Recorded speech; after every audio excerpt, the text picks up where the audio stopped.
दिल्ली के जंतर मंतर पर विपक्ष का प्रदर्शन जारी। तस्वीरें भी आपकी टीवी स्क्रीन पर। विपक्षी सांसदों के निलंबन पर जंतर मंतर पर गठबंधन के नेताओं का जमावड़ा। सुप्रिया सुले, शरद पवार जंतर मंतर पहुंचे। मनोज झा, अधीर रंजन चौधरी प्रदर्शन में शामिल। और इसी बीच कांग्रेस के राष्ट्रीय अध्यक्ष मल्लिकार्जुन खड़गे क्या कुछ कह रहे हैं संबोधित करते हुए, वो आपको सुनवाते हैं जंतर मंतर से सीधे।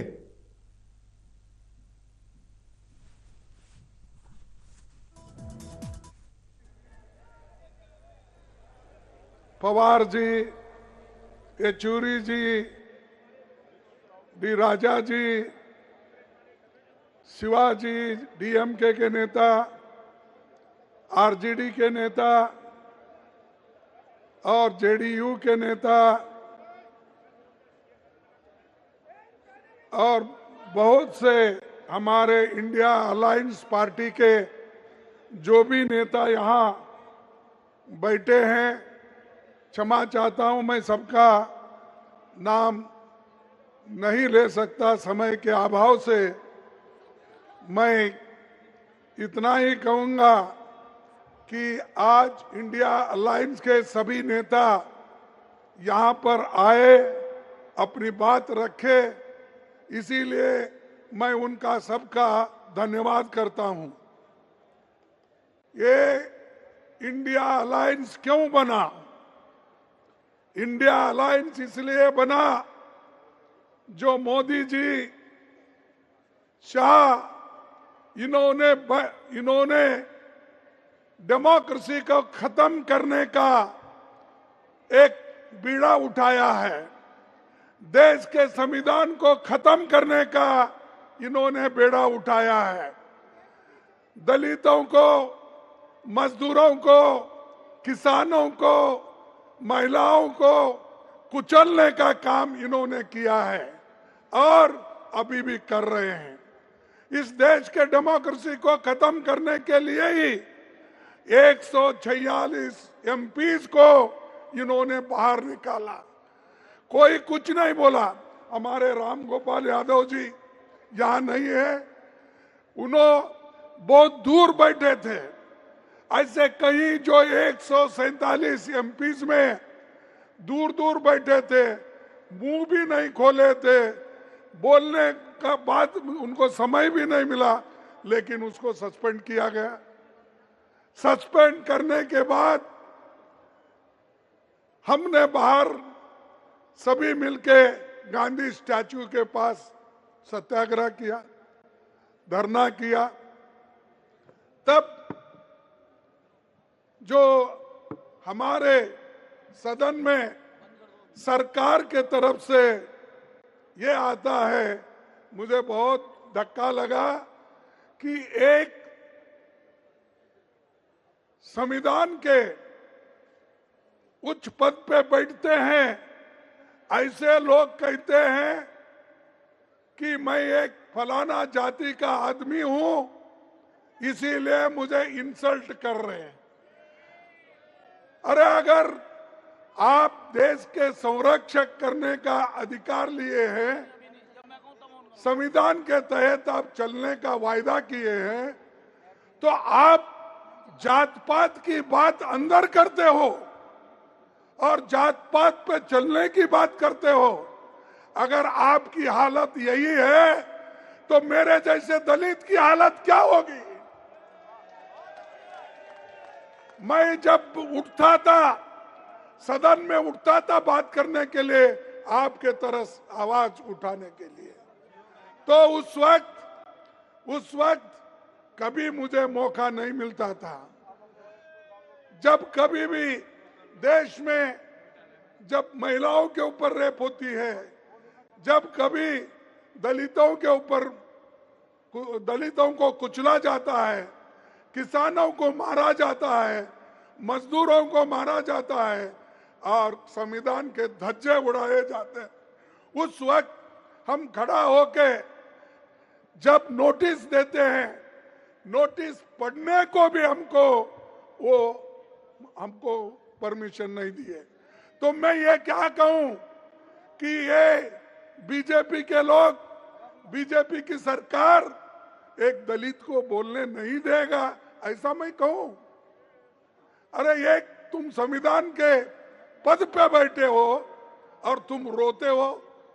अरे संविधान चलाओ, संविधान के तहत, डेमोक्रेसी के तहत सबको बात करने का हक है और वो आजादी आप छीन नहीं ले सकते। वो आजादी हमको मिली है जवाहरलाल नेहरू से, वो आजादी हमको मिली है महात्मा गांधी से, वो आजादी हमको मिली है डॉक्टर अंबेडकर से। इन्होंने तैयार करके दिया, लाखों लोग कुर्बानी करके आजादी दिलाए और आप लोग, आपके घर में कोई एक चूहा भी नहीं गया आजादी दिलाने के लिए, है गया? और वो हमको कहते हैं देश को ये बर्बाद कर रहे अपोजिशन के लोग, देश को ये लोग यहाँ पर डेमोक्रेसी नहीं चलने देते, ये कहते हैं। सबको बाहर निकाले आप, सभी एमएलए को, सभी एमपीज को आपने बाहर निकाला और सभी कानून अनअपोज्ड आपने पास कर लिया। 3 क्रिमिनल कानून ऐसे हैं, आगे आने वाले दिन में वो सारे सिटीजन्स को सताएंगे। अच्छे कानून को हम स्वागत करते हैं, किसानों के लिए भी ऐसा ही किया, मजदूरों के लिए भी ऐसे ही कानून लाए। तो इसलिए भाइयों हमको लड़ना है और ज्यादा से ज्यादा एक होकर हमको लड़ना है। तो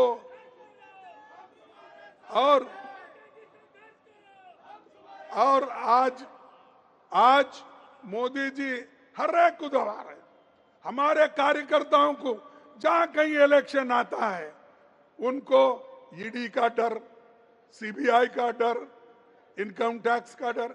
अरे कितने डराते हो? अरे ये अपोजिशन पार्टी कांग्रेस ये डरने वाली नहीं है, झुकने वाली नहीं है। अगर आप कितनी भी कोशिश करो, आप मोदी साहब आप कितनी भी कोशिश करो हमको मिट्टी में दबाने की, हम बीज है, बार बार उड़ने की आदत है हमको।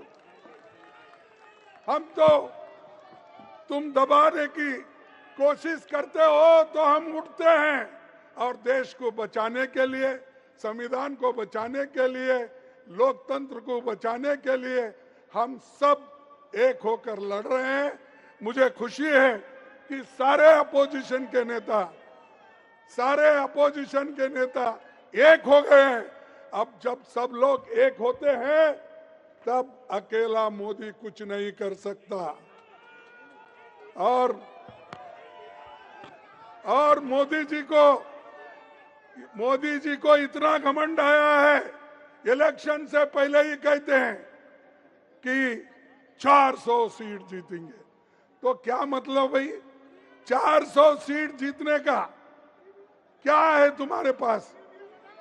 इतने पॉपुलर तो नहीं है, क्योंकि मैं देखा हूं जब कर्नाटक में आए हर जगह फिरे, गली गली फिरे, हार के आए। तेलंगाना में गली गली फिरे, हार के आए। हिमाचल में गली गली फिरे, हार के आए। ऐसी क्या बात है? तो आप पहले ही कह रहे मैं 400 सीट लाऊंगा। अरे आपको जो जनता आपको सत्ता में बिठाई है वो जानती है कि आपको सत्ता से कैसा बाहर निकालना, नीचे गिराना। तो इसलिए मैं इतना ही कहूंगा, आप सभी लोग यहाँ आए हैं, सभी नेताओं का भाषण सुने हैं, तो इंडिया अलायंस एक होके लड़ रही है, इसको आप साथ दीजिए, एक हो जाइए। और मैं सभी मीडिया से भी अपील करता हूं, जो सच है वो तो बताइए, जो सच है वो तो कहिए, जो सच है वो तो लिखिए। इतना ही मैं आपको कहूंगा। और आप सभी को, युवाओं को, और जो ये अनएम्प्लॉयमेंट का प्रॉब्लम है जैसा राहुल जी ने कहा, और इन्फ्लेशन का कीमतें बढ़ रही है, इसके बारे में हमको ज्यादा सोचना है। उस नजर से आप देखकर एक हो जाएंगे और आगे हमको पूरा सपोर्ट करेंगे। इतना कह के मेरे भाषण को समाप्त करता हूं। जय हिंद, जय हिंद, जय हिंद, जय हिंद। धन्यवाद। तो ये आप सुन रहे थे कांग्रेस के राष्ट्रीय अध्यक्ष मल्लिकार्जुन खड़गे को, जिन्होंने डेमोक्रेसी को लेकर दिया और साथ ही जो सांसदों के निलंबन पर यह प्रदर्शन जारी है जंतर मंतर पर, इसको लेकर संबोधित किया। उन्होंने बीजेपी पर वार भी किया और सीधे तौर पर उन्होंने ये कहा कि आखिर कर्नाटक हार कर आते हैं, हिमाचल हार कर आते हैं, तेलंगाना हार कर आते हैं और उसके बाद भी बीजेपी घमंड में रहती है। उन्होंने ये भी कहा कि ये जो 146 सांसद को निलंबित किया गया है, जो बाहर निकाला गया है, सदन के बाहर भेजा गया है, ये जब एक साथ आकर खड़े होते हैं तो ये एक ताकत बन जाते हैं और ऐसे में बीजेपी पार्टी या नरेंद्र मोदी इस ताकत का सामना करना उनके लिए मुश्किल हो सकता है। यह तस्वीरें आपकी टीवी स्क्रीन पर है। तमाम दिग्गजों का जमावड़ा आपकी टीवी स्क्रीन पर, जहां सभी पार्टियों के बड़े बड़े नेता आपको नजर आ रहे होंगे। इससे पहले राहुल गांधी ने भी संबोधित किया और उन्होंने कहा था कि 146 सांसदों को बाहर निकालने का मतलब है कि आप देश की 60% जनता की आवाज को बंद कर देना चाहते हैं। आप 60% जनता को सदन से बाहर भेजने की बात करते हैं, आप उसकी आवाज को बंद कर की बात करते हैं।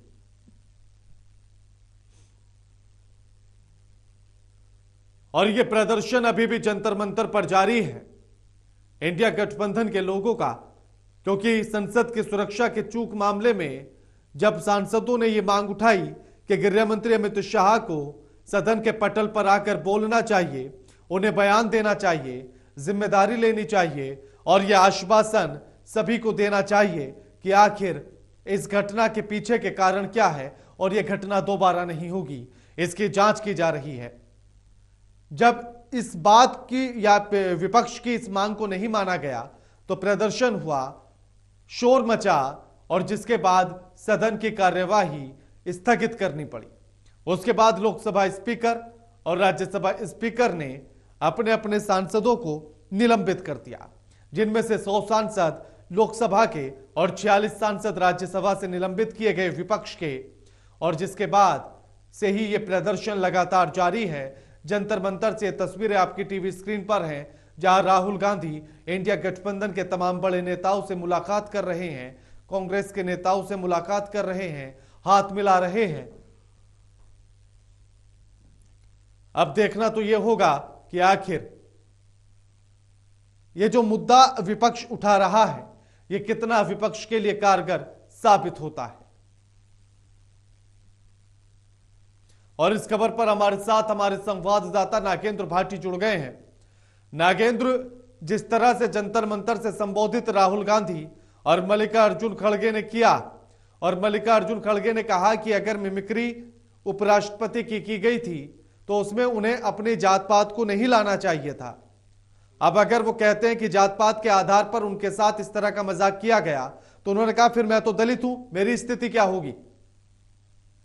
नागेंद्र, लेकिन बिल्कुल के जिस तरह की अभी भूमिकाएं जमाई जा रही हैं, चाहे इंडिया अलायंस की तरफ से या फिर बीजेपी या एनडीए की तरफ से, आप देखें ये 2024 का जो लोकसभा चुनाव है उसके लिए जमीन तैयार की जा रही है। जो उपराष्ट्रपति का मामला था उसको बीजेपी भुनाने की कोशिश कर रही है और जो संसद चूक का मामला था और उस पर लगातार विपक्षी सांसदों की तरफ से गृह मंत्री के जवाब की जो मांग है वो की जा रही थी और उसके बाद 146 सांसदों का निलंबन। इस मुद्दे को इंडिया अलायंस जो है वो भुनाना चाहती है और ये 2024 के लिए दोनों ही पार्टियों की तरफ से एक जमीन तैयार की जा रही है। आज आप देखिए यहां भी जंतर मंतर पर जो प्रदर्शन हो रहा है, इसमें इंडिया अलायंस से जुड़े हुए जितने भी राजनीतिक दल हैं उनके छोटे से बड़े नेताओं की जो आप कहेंगे आवाज है वो बिल्कुल एक जैसी है। आप किसी आम कार्यकर्ता से बात कर लो, वो भी वही बातें कह रहा है जो कि शीर्ष नेतृत्व कह रहा है। बिल्कुल। आप देखिए, सभी को जो रटे रटाए जवाब हैं वो यहाँ पर सुनाई देंगे, चाहे वो मल्लिकार्जुन खड़गे कह रहे हैं या फिर एक आम कार्यकर्ता जो अंदर आया है इस विरोध प्रदर्शन में, वो भी।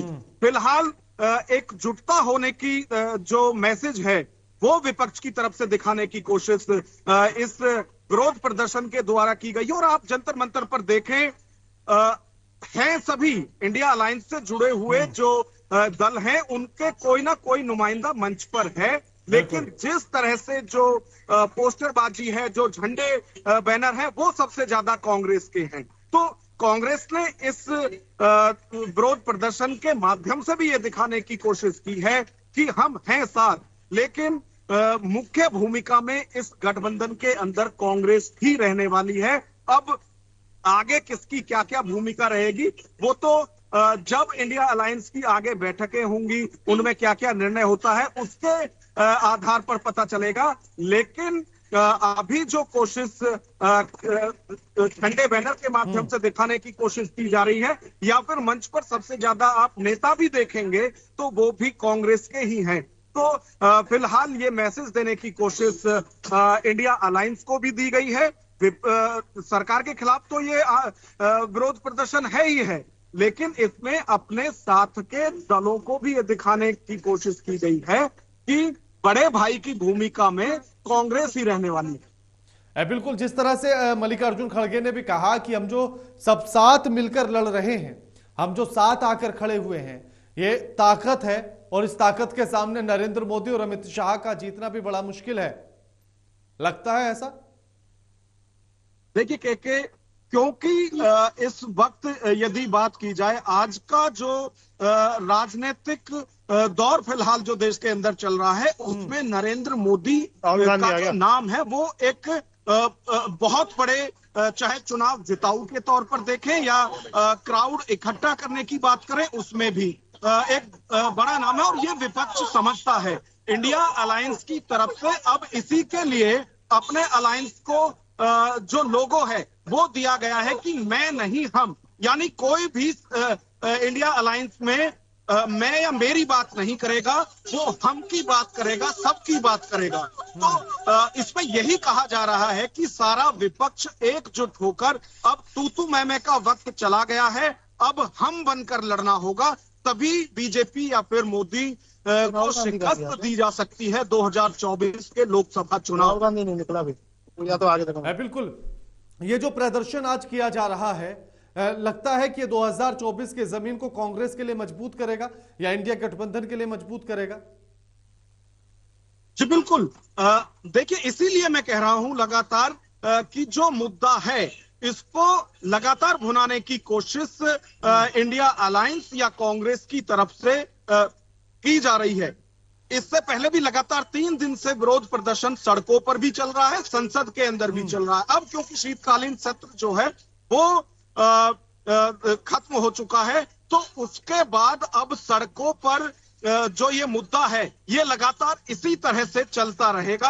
हालांकि अभी ये नहीं पता है कि इस मुद्दे को कोर्ट में ले जाया जाएगा या नहीं, लेकिन सड़कों पर लगातार इसी तरह से ना सिर्फ कांग्रेस बल्कि इंडियन अलायंस से जो जुड़े हुए दल हैं वो सभी इस पर लगातार विरोध प्रदर्शन करते रहेंगे, क्योंकि पूरे शीतकालीन सत्र में लगातार ये मांग होती रही कि जो संसद सुरक्षा चूक का मामला है उसमें जो हुआ सो हुआ, लेकिन इसको आकर आप संसद में कहिए तो सही, मानिए तो सही, और आगे नहीं होगा इसकी श्योरिटी आप दीजिए।